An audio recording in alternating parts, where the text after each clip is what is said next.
마감 전화 펜다운 바로투자증권 윤정식 대리 연결됐습니다. 안녕하십니까? 안녕하세요. 네. 자, 거래소 플러스권으로 돌아섰고요. 코스닥은 뭐 일부 종목군, 특히 이제 코데즈 컴바인 같은 종목군들 때문에 좀 지수의 상승폭은 상당히 좀 크게 나와 있는데 어쨌든 뭐 분위기는 오전장보다는 상당히 좀 개선되고 있습니다. 오늘 시황은 좀 어떻게 판단하고 계십니까? 네, 사실 오늘 같은 경우는 지수는 거래소 기준으로 말씀드린다면 지수는 좀 쉬고 있고요. 종목별로는 상승 종목이 좀 적습니다. 이게 전체적으로 가던 종목들이 금일은 좀 쉬고 그리고 많이 떨어졌던 종목이 다시 오르는 그런 시장이라 개인 투자자들 위주로 말씀을 드린다면 보통 가던 종목들의 투자자들을 많이 하시기 때문에 지수는 쉬고 그리고 개인들이 투자하고 싶어 보이던 상승하던 이런 종목들은 좀 내리고 있는 그런 시장이다라고 보시면 될 것 같습니다. 수급적으로는 사실 크게 나쁘진 않습니다. 거래소 한 외국인이 500억 정도 매도가 나오고 있고 선물에서는 500억 정도 매수가 나오고 있기 때문에 수급적으로는 나쁘지가 않은 시장이다. 하지만 종목별로는 조금의 변화가 나타나고 있다라고 말씀드릴 수 있겠습니다. 네, 자 그러면 상승 종목 먼저 보겠습니다. 오늘 기아차와 대우조선해양 또 메디톡스 주셨는데요. 먼저 기아차 보겠습니다. 환율 부분도 약간 우호적이지 않나 싶고요. 인도 공장 얘기 계속 나오고 있는데 상승 난리 좀 단계 이어진다고 보십니까? 네, 최근에 자동차주들 원화가 이 1,200원 위로 올라가면서 자동차주들 분위기가 좋았었고요. 그러면서 주가도 2월 초에 비해서 상당히 좀 빠르게 올라왔었습니다. 하지만 1,250원 찍고 그 밑으로 1,200원대까지 좀 빠르게 떨어지면서 자동차주들 좀 쉬는 모습들 보여줬는데 금일 같은 경우 원화가 다시 한번 약세의 흐름을 보여주면서 자동차주들 중에서 그 중에서도 기아차가 좀 빠르게 오르고 있습니다. 특별하게 환율이 엄청나게 호재를 보였고 다른 공장에 대한 그런 부분들이 엄청나게 호재를 보였고 이런 부분들보다는 최근에 쉬었기 때문에 좀 올라간다라고 보시면 될 것 같고요. 대형주들 많이 떨어졌던 종목들 빨리 올랐고요. 그리고 빨리 올랐던 종목들 조정 나오면서 그동안 못 올랐던 종목들이 다시 오르는 그런 패턴을 보여주고 있기 때문에 자동차주들은 좀 쉬었다가 다시 간다라는 부분으로 좀 이해를 하시면 쉬울 것 같습니다. 네. 자, 그리고 대우조선해양 보겠습니다. 이 종목 등락이 상당히 좀 빠르게 나오기 때문에 좀 무섭기도 한데요. 지금 구간에서는 어떤 대응으로 좀 가야 되겠습니까? 네, 사실 대우조선해양 어제 엄청나게 큰 변동성을 보였었는데요. 이 실적이 안 좋게 나왔습니다. 그러면서 다른 조선주들까지 모조리 끌어내리는 모습들 보여주다가 전일 같은 경우는 이 산은에서 금년에 매각을 고려하고 있다 이런 내용들이 좀 나오면서 다시 한번 낙폭을 많이 줄이는 그런 모습들을 보여줬었는데요. 이 대우조선해양 같은 경우는 좀 의미가 있다고 보여집니다. 금일 상승하는 게 이러한 수주에 대한 기대 이런 부분들에 뉴스가 나왔지만 마이너스를 돌려세우고 다시 플러스 4, 5%대까지 올려주고 있다는 부분들은 조선주가 죽을 뻔하다가 종목을 다시 한번 살리는 그런 부분에 좀 의미를 두시면 될 것 같고요. 그리고 조선주들 같은 경우는 이 실적에 대한 우려감은 분명히 있었지만 최근 트렌드에 맞습니다.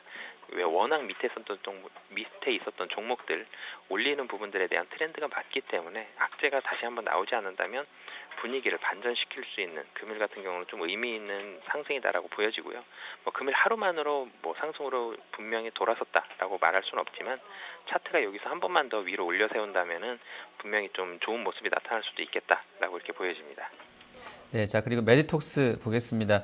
자 구정 연휴 끝나고 나왔던 급락에서 스트레이트로 지금 한 단기에 한 20-30%는 급등이 나와 있는 것 같습니다. 상당히 좀 랠리가 좀 이어지고 있고요. 오늘도 한 5%가량 같은 섹터 내에서는 가장 상위권에 있지 않은가 싶은데요. 48만 9천 원 선입니다. 어떤 대응해야 되겠습니까? 네, 사실 메디톡스 같은 경우는 실적이 어느 정도 정해되어 있는 부분이 있고요. 그리고 2월에 많이 떨어졌을 때랑 지금이랑 달라진 거는 사실 크게는 없습니다. 메디톡스 하면 필러 시장 성장할 것이다 라는 부분 그리고 마일스톤에 대한 기대감 이런 부분들 바뀐 게 없는데 금일 같은 경우 다시 상승한다는 거는 시장이 달라졌다라고 보시면 될 것 같고요. 2월에 급락 나올 때는 거래소와 코스닥이 모두 좀 조정을 받았다라고 한다면 지금 같은 경우는 박스권 상단에서 잘 버티고 있는 그런 시장이다라고 판단할 때 많이 떨어졌던 종목들 다시 원래 자리 찾아가는 그런 의미다라고 보시면 될 것 같고요.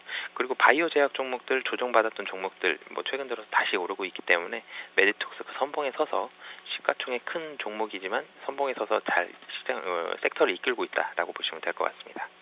네, 자 하락 종목도 보겠습니다. 오늘 포스코하고요, 또 하이닉스 대림산업 볼 텐데요. 자 포스코는 간밤에 글로벌하게 광산 철강 쪽도 좀 안 좋았던 부분도 있고요. 유가도 조금 많이 꺾여서 나왔는데 이 여파라고 좀 봐야 되겠습니까? 네, 포스코 같은 경우는 뭐 이 철강 금속에 대한 그런 부분들, 이 중국에서 뭐 철강 산업 구조 조정이 나온다라는 뉴스가 나오면서 좀 빠르게 상승을 했고요.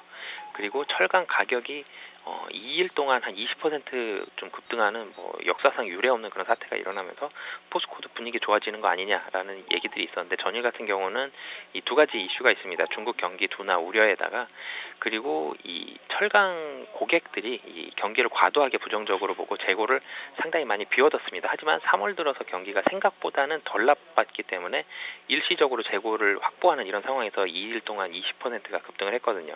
이렇게 본다면 단기적으로는 이 1년 동안 빠진 가격 뭐 상당히 좀 빠르게 회복하고 있는 이런 부분들이 조금은 단기적으로는 너무 빠르게 일어났다라는 부분들이 부담으로 작용을 했기 때문에 금일 같은 경우 조정이 나오고 있습니다. 그리고 시장 트렌드에 좀 맞게 단기에 좀 빨리 올랐던 종목들, 오늘 같은 경우 조금씩 조정이 나오고 있다는 부분이 포스코를 좀 끌어내리고 있는데요.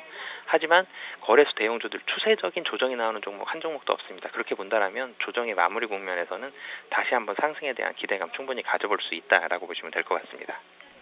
네, 자, 그리고 하이닉스 보겠습니다. 중국 이야기 나오고 나서 좀 큰 폭으로 밀렸었고요. 다시 또 그 이슈가 좀 수그러들면서 반등했습니다만 최근 들어서는 다시 또 밀립니다. 아무래도 좀 실적 부진 뭐 이런 우려들이 1분기 어닝 앞두고 좀 반영된다고 봐야 되겠습니까? 네, 하이닉스 같은 경우는 실적 상당히 좀 부진할 것으로 이렇게 보여집니다. 시장 기대치 한 7천억 정도 예상을 했었는데 예상치는 한 6천억 정도 나올 것 같습니다. 그렇게 본다면 기대치보다는 많이 꺾였다라고 보시면 될 것 같은데요. 하지만 이 기대치가 꺾인다는 거는 대체적으로 예상이 됐습니다. 디램 가격이 좋지 않았기 때문에 이런 부분들을 예상이 됐었고요. 이미 좀 선반영이 된 부분이 없지 않아 있다라고 보여질 때, 이 거래일 동안 매도가 특히 기관들 중심으로 해서 상당히 좀 많이 나왔기 때문에 조정이 좀 마무리 국면이다라고 이렇게 보여지고요. 이 실적이 안 좋다, 그러니까 지금부터 추세적으로 하락해야 된다라는 논리는 지금은 맞지 않는 것 같습니다. 이미 좀 많이 떨어져 있고 디램 가격 하락하면서 하이닉스도 같이 떨어졌기 때문에 지금은 뭐 수급적으로는 기관의 매도가 나오고 있고 외국인이 기관보다는 적은 양으로 매수를 하고 있다라는 수급적으로는 좀 좋지 않은 부분이 있지만 지금 자리에서는 가격적인 메리트는 충분히 있다라고 이렇게 보여집니다. 자, 대림산업 보겠습니다. 뭐 유가 반등 따라서 연저점에서 거의 44% 아주 뭐 급등이 나왔었고요. 89,800원 이번 주 월요일 날 고점입니다. 그러고 나서는 한 이틀 좀 쉬는 흐름인데요. 오늘도 한 2% 밀려 있습니다. 약간 5일선 지금 깨고 내려가 있는데 지금 뭐 던져야 되겠습니까? 네, 사실 지금 자리 조금은 시간이 걸릴 수도 있을 것 같습니다. 물량적으로도 부담이 좀 있을 것 같고요. 분명히 유가가 오르면서 건설주들, 해외 플랜트에 관련된 건설주들은 분명히 호재성인 뭐 뉴스가 있겠지만 지금 자리에서는 조금은 저항선으로 작용할 수 있을 것 같습니다. 9만 원 정도가 저항이 좀 강할 것으로 예상이 되기 때문에 이 자리에서는 수급적으로 아니면 뉴스적으로나 이런 부분에 있어서 다시 한번 좀 반등이 좀 세게 좀 일어나야 될 것 같은데 아직은 그 정도까지는 조금 약하기 때문에 9만 원 정도에서 추세적인 조정이 나온다기보다는 기간적인 그런 조정이 좀 나올 것으로 보여지기 때문에 조금은 쉰다라고 보시면 될 것 같습니다. 네, 자, 시장 전략 보겠습니다. 지금 원달러 거의 뭐 10원 정도 오르고 있고요. 아시아가 대체로 다 뭐 밀립니다. 중국도 안 좋고, 뭐 일본이나 대만 쪽. 하지만 또 나스닥 선물은 약간 좀 뭐 들어올려지고 있고요. 환율 보면은 뭐 장이 약간 뭐 수출주, 내수주, 뭐 혼선이 좀 올 수 있을 정도로 아주 뭐 급등하는 흐름인데도 같이 또 올라가는 것도 좀 눈에 띄고요. 자, 마감 앞두고는 어떻게 좀 대응을 해야 되겠습니까? 네, 사실은 이 수급적으로는 비교적 괜찮은 시장이다라는 말씀을 계속 드리고는 있지만 이 차트상으로는 박스권 상단에 대한 부담이 있다라고 말씀을 드렸는데 박스권 상단 깨기가 상당히 좀 쉽지 않은 것 같습니다.